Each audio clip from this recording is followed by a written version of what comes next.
Hi, ಇವತ್ತಿನ ಕತೆ ಯಾಕೆ ಒಳ್ಳೆಯವ್ರಿಗೆ ಒಳ್ಳೇದಾಗಲ್ಲ.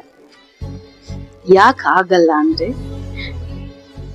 ಮೋಸಗಾರರಿಗೆ ಕೆಲ್ಸ ಬೇಕು, ಅದಕ್ಕೆ ಆಗಕ್ ಬಿಡಲ್ಲ. ಸೊ ಅದನ್ನೆಲ್ಲ ಎಷ್ಟೇ ಮೋಸ ಆಗ್ಲಿ, ಎಷ್ಟೇ ದ್ರೋಹ ಆಗ್ಲಿ, ಎಷ್ಟೇ ಪ್ರೀತಿ ಕೊಡಿ, ರಿಟರ್ನ್ ನಿಮ್ಗದು ಸಿಗಲ್ಲ.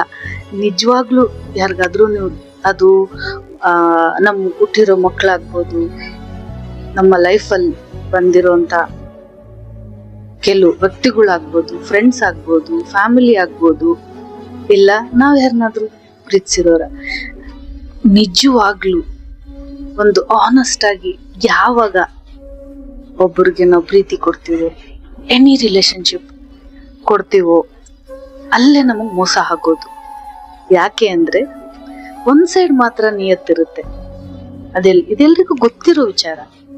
ಸೊ ನಾನು ಅದನ್ನ ಹೇಳಕ್ ಬಂದಿಲ್ಲ. ಎಲ್ರಿಗೂ ಗೊತ್ತು, ನಿಯತ್ತಾಗಿ ಪ್ರೀತಿ ಮಾಡಿದವ್ರಿಗೆ ಹುಡ್ಗ ಆಗ್ಲಿ ಹುಡ್ಗಿ ಆಗ್ಲಿ, ಈತಗಡೆ ಅಪ್ಪ ಅಮ್ಮ ಆಗ್ಲಿ, ಮಕ್ಳಾಗ್ಲಿ, ಫ್ಯಾಮಿಲಿ ಮೆಂಬರ್ಸ್, ಎನಿ ರಿಲೇಶನ್ ಯಾರಿಗೂ ಸಿಕ್ಕಿಲ್ಲ ಅಲ್ವಾ? ಯಾಕೆ ಅಂದ್ರೆ ಅದೇ ಉದ್ದೇಶ, ಒಳ್ಳೆಯವ್ರಿಗೆ ಒಳ್ಳೇದ್ ಆಗಲ್ಲ. ಇಷ್ಟ್ರ ಮಟ್ಟಿಗೆ ಏನು ಒಳ್ಳೇದಾಗದೇ ಇಲ್ಲ. ಅದಕ್ಕೆ ಎಕ್ಸಾಂಪಲ್ ನಾನೇ. ಬಟ್ ಅದನ್ನ ಹೇಳ್ತೀನಿ ಮುಂದೆ ಹೋಗ್ತಾ ಹೋಗ್ತಾ. ನನ್ನ ಜೀವನದ ಕತೆ ನಿಮ್ಮ ಹತ್ರ ಶೇರ್ ಮಾಡ್ಕೊಂತೀನಿ ಖಂಡಿತ. ಆದ್ರೆ ಈಗ ಏನ್ ಹೇಳಕ್ ಹೊರಟಿದೀನಿ ಅಂದ್ರೆ, ಎಷ್ಟೇ ಗಾಯ ಆಗ್ಲಿ, ಎಷ್ಟೇ ಮೋಸ ಆಗ್ಲಿ, ಎಷ್ಟೇ ಏಟ್ ತಿಂದ್ರುನು ಈ